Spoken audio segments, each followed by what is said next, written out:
Hello everyone, welcome to Swati learning academy. Friends, आज हम लोग देखने वाले हैं साइंस यानी विज्ञान को। यह सीटेट पेपर 2 वालों के लिए है। साथ ही अगर आप इस चैनल पर नए हैं तो इस चैनल पर प्लेलिस्ट बनी हुई है जहां जाकर आप पहले वाली सभी क्लास को देख सकते हैं। इसके साथ ही इस वीडियो के डिस्क्रिप्शन में टेलीग्राम चैनल का लिंक दिया गया है जहाँ जाकर आप इसके PDF को डाउनलोड करके पढ़ सकते हैं। तो चलिए शुरू करते हैं आज की क्लास को। देखिए, इससे पहले की क्लास में हमने जो पौधे होते हैं उनमें पोषण की बात की थी, उस पर चर्चा की थी और जाना था कि पौधे पोषण किस प्रकार से उनमें पोषण होता है। आज हम लोग जानेंगे प्राणियों में पोषण के बारे में। जो अन्य जंतु होते हैं उनमें पोषण किस प्रकार से होता है। प्राणी अपना भोजन प्रत्यक्ष अथवा परोक्ष रूप से पौधों से प्राप्त करते हैं। जैसा कि हम लोग जानते हैं कि केवल जंतु जो पौधे ही हैं जो कि अपना भोजन स्वयं बना सकते हैं, बाकी अन्य जो जंतु हैं वे पौधों पर निर्भर रहते हैं। पौधों से संबंधित जो उत्पाद होते हैं या फिर प्रत्यक्ष रूप से कुछ जंतु ऐसे होते हैं जो केवल पौधों को खाकर जीवित रहते हैं। कुछ प्राणी जो होते हैं कि वो उन जंतुओं को खाते हैं जो पौधों पर निर्भर रहते हैं। तो इस प्रकार से अप्रत्यक्ष रूप से भी हम पौधों पर ही निर्भर हैं। मानव सहित सभी जीवों को वृद्धि करने, शरीर को स्वस्थ एवं गतिशील बनाए रखने के लिए खाद्य पदार्थों की आवश्यकता होती है, जैसा कि ये हम लोग सभी जानते हैं। देखिए, इस क्लास में हम लगभग पाचन के बारे में जानने वाले हैं कि मानव में आखिर पाचन किस प्रकार से होता है, कौन कौन से चरण होते हैं और क्या क्या होता है। देखिए, पाचन की जो संपूर्ण क्रिया है वो 5 अवस्थाओं में होती है, यानी उसके 5 चरण होते हैं, 5 स्टेप होता है। पहला है अंतःग्रहण। इसमें अंतःग्रहण क्या है कि भोजन को निगलने की क्रिया को अंतःग्रहण कहते हैं। क्या कहते हैं? भोजन को जब हमने खाया है, आपने कुछ भी भोजन को थाली से उठाकर, प्लेट से उठाकर आपने अपने मुंह में रखा, इस चरण को हम लोग अंतर्ग्रहण कहते हैं। सेकंड है पाचन। भोज्य पदार्थों का, जो भी भोज्य पदार्थ हम लोग खाते हैं वे जटिल पदार्थों में होते हैं। उन्हें छोटे छोटे सरल पदार्थों में, सरल टुकड़ों में टूटना ही पाचन होता है। उसके बाद तीसरा चरण है या तीसरा स्टेप कह सकते हैं अवशोषण का। जो पचे हुए पदार्थ हैं उन्हें जब कोशिकाएं सोख लेती हैं तो इस चरण को अवशोषण कहा जाता है। इसके अलावा जो चौथा है वो है स्वांगीकरण। स्वांगीकरण में क्या होता है कि जो पचे हुए भोज्य पदार्थ जिन्हें हमारी कोशिकाओं ने सोखा है उससे जब हम ऊर्जा प्राप्त करते हैं, हमारे शरीर को जिन चीज़ों की जरूरत होती है जब वो प्राप्त होती है और उससे हमें ऊर्जा मिलती है, इस चरण को स्वांगीकरण कहा जाता है। और सबसे लास्ट है निष्कासन। पाचन के बाद जो भी अवशिष्ट पदार्थ हमारे शरीर में बच जाते हैं उनका बाहर निकालना ही इस चरण को हम लोग निष्कासन कहते हैं। तो इस पाचन के अंतर्गत हम लोग 5 चरणों के बारे में अच्छे से एक एक करके पढ़ने वाले हैं। पहला था अंतर्ग्रहण। अब ये अंतर्ग्रहण क्या था? जैसा कि हमने बताया कि जब भी हम भोजन को उठाकर अपने मुख में रखते हैं, अपने मुंह में रखते हैं, खाते हैं, इसी को हम लोग अंतर्ग्रहण कहते हैं। अब इस खाद्य अंतर्ग्रहण की विभिन्न विधियां होती हैं, क्योंकि जो अलग अलग जीव होते हैं सब में ये विधि अलग होती है। जैसे भोजन के अंतर्ग्रहण की विधि विभिन्न जीवों में भिन्न भिन्न होती है, अलग अलग होती है।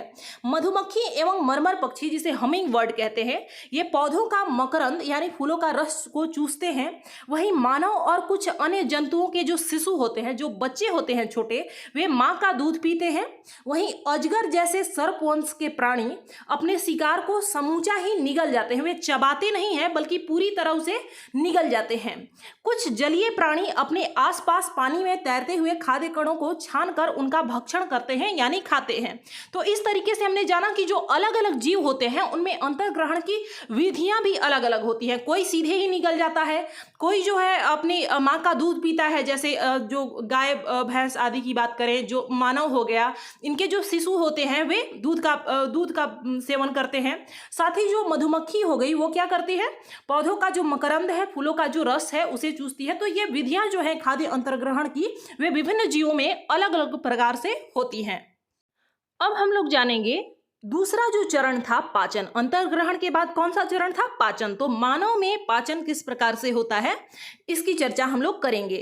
पाचन तंत्र जो है वो दो भागों में बटा होता है। पहला है आहार नाल और दूसरा है संबंध और पाचक ग्रंथि। संबंध का मतलब क्या होता है? संबंध का मतलब जुड़ा हुआ, संबंध मतलब जुड़ा हुआ पाचक ग्रंथि। यानी अगर कहा जाए तो पाचन तंत्र किन चीजों से मिलकर बना होता है? पहला तो आहार नाल, दूसरा है संबंध पाचक ग्रंथि। ये दोनों को जोड़कर ही मानव में जो पाचन तंत्र होता है उसका निर्माण होता है, या फिर यह दूसरे शब्दों में यह कह सकते हैं कि मानव का जो पाचन तंत्र है वो दो भागों में बटा होता है।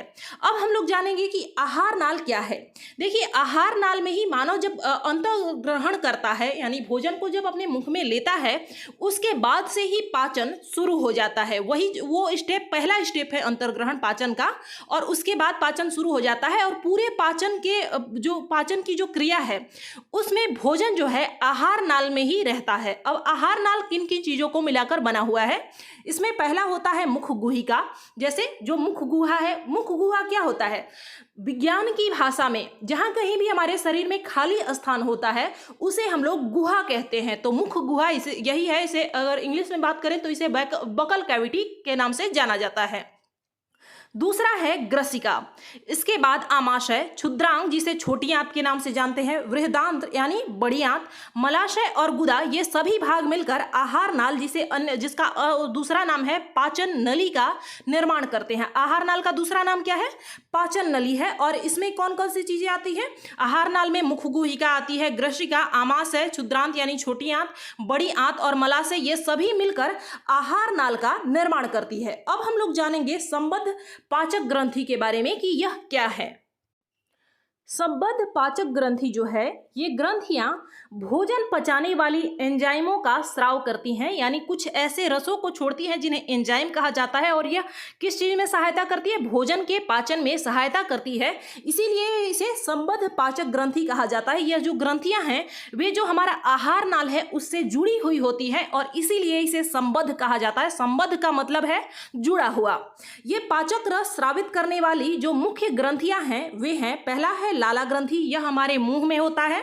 दूसरा है यकृत, तीसरा है पित्ताशय और चौथा और अंतिम है अग्न्याशय। तो ये चार ऐसी ग्रंथियां हैं जिससे एंजाइम का स्राव होता है, जिससे जो हम भोजन खाते हैं ना वो उसके पाचन में ये सहायता करती हैं। संबद्ध पाचक ग्रंथियां कितनी हैं? चार है, लाला ग्रंथि, यकृत, पित्ताशय और अग्न्याशय।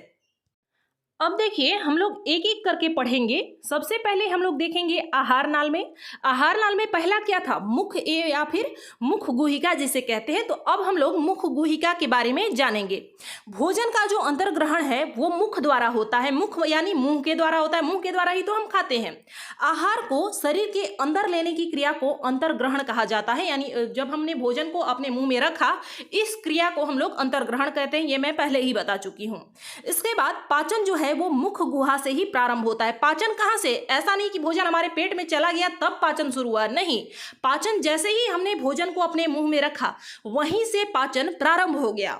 मुख गुहा एक खाली जगह होता है। वैसे ही भी मैंने बताया कि जो विज्ञान की भाषा में गुहा किसे कहा जाता है? जो खाली जगह होता है, और इसे इंग्लिश में बकल कैविटी के नाम से जानते हैं।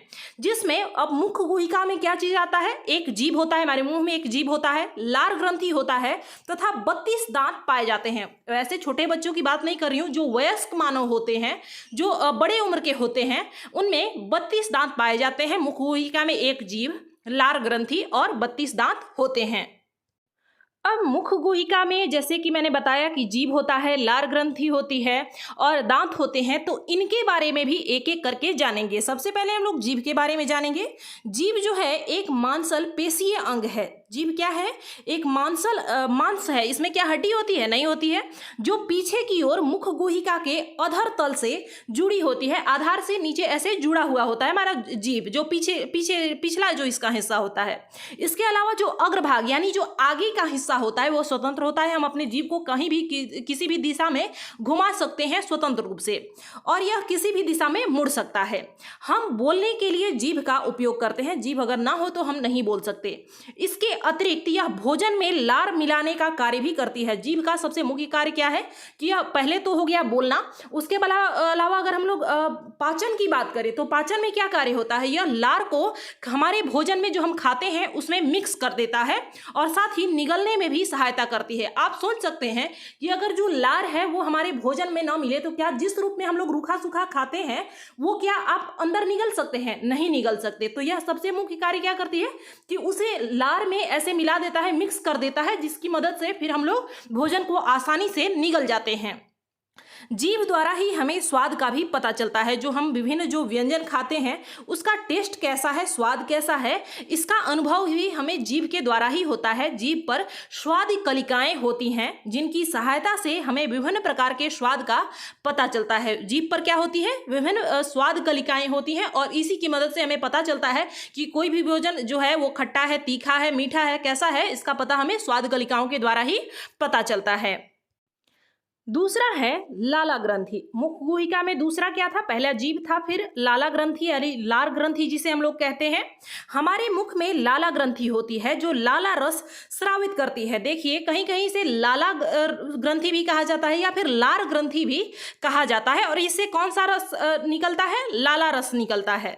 लाला रस क्या करता है, जो चावल का स्टार्च होता है, मंड होता है, उसको शर्करा यानी कार्बोहाइड्रेट में बदल देता है, चेंज कर देता है, परिवर्तित कर देता है। लाला ग्रंथि का मुख्य कार्य क्या है, जो चावल का रस होता है, जो चावल होता है जिसमें मंड होता है, उसे क्या करता है, वो कार्बोहाइड्रेट में परिवर्तित कर देता है। वैसे इसमें अन्य भी एंजाइम निकलते हैं जिनका अलग अलग कार्य होता है, लेकिन आप लोगों को अभी इतना डीपली नहीं पढ़ना है, बस इतना ही जानना है।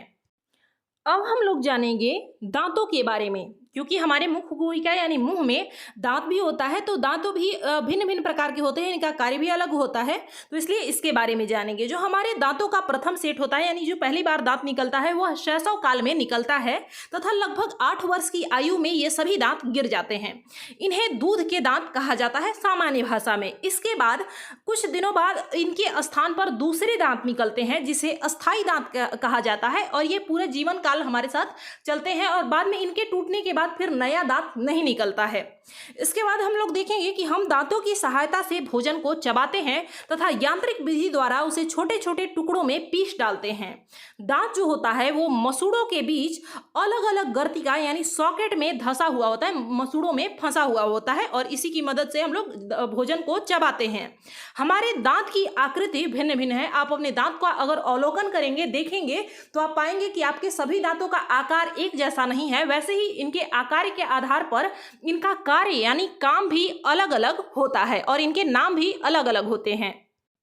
देखिए मानव में जो दांत हैं उनके वे 4 प्रकार के होते हैं और इनका कार्य भी अलग होता है। पहला है कृंतक या छेदक, इसे इंग्लिश में इंसिजर भी कहते हैं। कृंतक या छेदक जो है इसे नोज टीथ भी कहते हैं। आपके नाक के सामने वाले जो भी दांत हैं इसे कृंतक कहते हैं। आप सामान्य रूप से इसका अंदाजा लगा सकते हैं, नाक के सामने जो भी दांत है वो कृंतक हो गया या इंसिजर हो गया। इसका कार्य है भोजन को काटना या कुतरने के काम में ये आता है। अब इसकी संख्या की अगर बात करें तो देखिए यहाँ पर छोटे बच्चों की जो दांत होते हैं उनकी बात नहीं की जा रही है, बल्कि वयस्क मानव के जो दांत होते हैं उनकी संख्या की बात की जा रही है। सामान्यतः वयस्क मानव में 32 दांत होते हैं और इनमें से 4 जो होता है, एक जबड़े की अगर हम लोग बात करें, क्योंकि हमारे ऊपरी जबड़े और निचले जबड़े में अलग अलग होता है, तो एक जबड़े की बात करें तो उसमें जो कृंतक की संख्या है वो 4 है और ऊपरी जबड़े में फिर 4 और होगा। तो टोटल संख्या अगर आपसे पूछा जाएगा तो कृंतक की कुल संख्या कितनी है, 8 है। लेकिन यदि एक जबड़े की बात की जाए तो एक जबड़े में 4 होता है। उसके अलावा दूसरा नाम है रदनक या भेदक। दूसरा क्या नाम है, रदनक या भेदक। इसे आई टीथ भी कहते हैं। क्यों? क्योंकि यह हमारी आंखों के सामने वाला दांत होता है। इसका कार्य होता है भोजन को चीरने या फाड़ने का काम। इसका काम क्या होता है, भोजन को चीरने और फाड़ने का काम। इसे इंग्लिश में केनाइन के नाम से जाना जाता है और इसकी जो टोटल संख्या है वो 4 है। निचले जबड़े में 2 और ऊपरी जबड़े में 2 होता है। तीसरा है अग्रचवर्णक, इसे प्रीमोलर भी कहते हैं। इसे चिक टीथ भी कहा जाता है। इसका जो कार्य है वो भोजन को चबाना है तथा इसकी संख्या जो होती है 4 होती है। टोटल संख्या की बात करें तो 8 है और दोनों जो ऊपरी जबड़ा और निचला जबड़ा है वो दोनों को मिलाकर 8 है और अगर एक जबड़े का पूछा जाए तो 4 है। वैसे अगर आपको ऐसे याद नहीं होगा कि टोटल संख्या कितनी है, 8 है, 10 है, आप केवल एक जबड़े का याद रखेंगे और अगर टोटल पूछा जाए तो आप उसे डबल करके बता देंगे। और अंतिम जो है वो है चवर्णक, इसे मोलर कहा जाता है। साथ ही साथ इसका अन्य नाम है विजडम टीथ या इसे अक्ल दांत भी कहा जाता है। यह काफी लेट से भी निकलता है। इसका भी कार्य जो है वो भोजन को चबाना है और इसकी जो संख्या है वो 6, एक जबड़े में 6 होता है और दूसरे जबड़े में 6 होता है, यानी टोटल जो है वो 12 होता है। अब इसे हम लोग कैसे याद रखेंगे, देखिए अब इसे हम लोग चित्र की मदद से समझेंगे। यहाँ पर कृंतक लिखा हुआ है और कृंतक की संख्या 4 है। आगे की ये 4 दांत जो आपको दिख रहा है ये कौन से दांत हैं? 4 दांत जो हैं वो कृंतक हैं और ये दांत जो हैं वो ऊपर भी होंगे, क्योंकि अगर नीचे एक जबड़े का अगर यहाँ पर इमेज दिया गया है और इसमें अगर 4 हैं तो फिर ऊपरी जबड़े में भी कितना होगा? 8 होगा। तो आपको केवल एक जबड़े का याद रखना है और दूसरा आपको ऑटोमेटिक याद हो जाएगा। वहीं अगर रदनक की बात करें तो एक जबड़े में देखिए यहाँ पर एक है और एक यहाँ है, यानी निचले जबड़े में कितना हो गया? 2 हो गया। और अगर टोटल की बात करें तो 4 होगा। इसका डबल, 2 का डबल कितना होता है? 4 होता है। वहीं रदनक की बात करें, रदनक कितना होगा? रदनक 2 हो गया। उसके बाद अग्रचवर्णक, अग्रचवर्णक यहाँ देखिए ये अग्रचवर्णक है। यहाँ इस तरफ 2 दांत है और इस तरफ भी 2 दांत है, यानी टोटल निचले जबड़े में कितना हो गया? 4 दांत हो गया। तो टोटल कितना होगा? तो 4 का डबल करेंगे तो 8 हो जाएगा। वहीं जब हम लोग चवर्णक को देखेंगे, चवर्णक देखिए 1, 2 और 3, 3 इस साइड है तो इस साइड भी कितना होगा? 3 ही होगा। तो दोनों साइड को मिलाकर निचले जबड़े में 6 हो गया हमारा चवर्णक। तो ऊपरी जबड़े में भी 6 ही होगा, यानी जब हम लोग 6 का डबल करेंगे तो 12 होगा। इसलिए आपको कैसे याद रखना है? जो हमारा 6 कौन सा दांत हो गया? चवर्णक हो गया। उसके बाद अग्रचवर्णक कितना हो गया? जो है वो 4 हो गया। 6 और 4 10 हो गया। रदनक कितना हो गया? वो हो गया हमारा 2। रदनक निचली जबड़े में कितना हो गया? 2 हो गया। तो 10 और 2 12 और कृंतक कितना है? 4 है। तो 12 और 4 16 होता है और 16 का जब आप डबल करेंगे तो 32 हो गया। यानी कि जो हमने याद किया है, जो हमने देखा है वो बिल्कुल सही है। तो कुछ इसी तरीके से आपको याद रखना है। इसके बाद अगली क्लास में हम लोग देखेंगे जो भोजन का जो अंतर्ग्रहण है ये हमने देखा। आज पाचन में हम लोगों ने मुख गुहिका को देखा है। इसके बाद हम लोग देखेंगे छोटी आंत, बड़ी आंत, अमाशय आदि का कार्य देखेंगे और उनमें से कौन सी जो रस होती है, जो एंजाइम होते हैं, कौन सी ग्रंथि कौन सा एंजाइम स्रावित करता है, इसके बारे में हम लोग जानेंगे। तो इस क्लास में बस इतना ही। अगर आपको फिर भी याद ना हुआ हो या फिर लग रहा हो कि हाँ हमें कोई भी डाउट है तो आप कमेंट करके पूछ सकते हैं। मिलते हैं अगली क्लास में। धन्यवाद।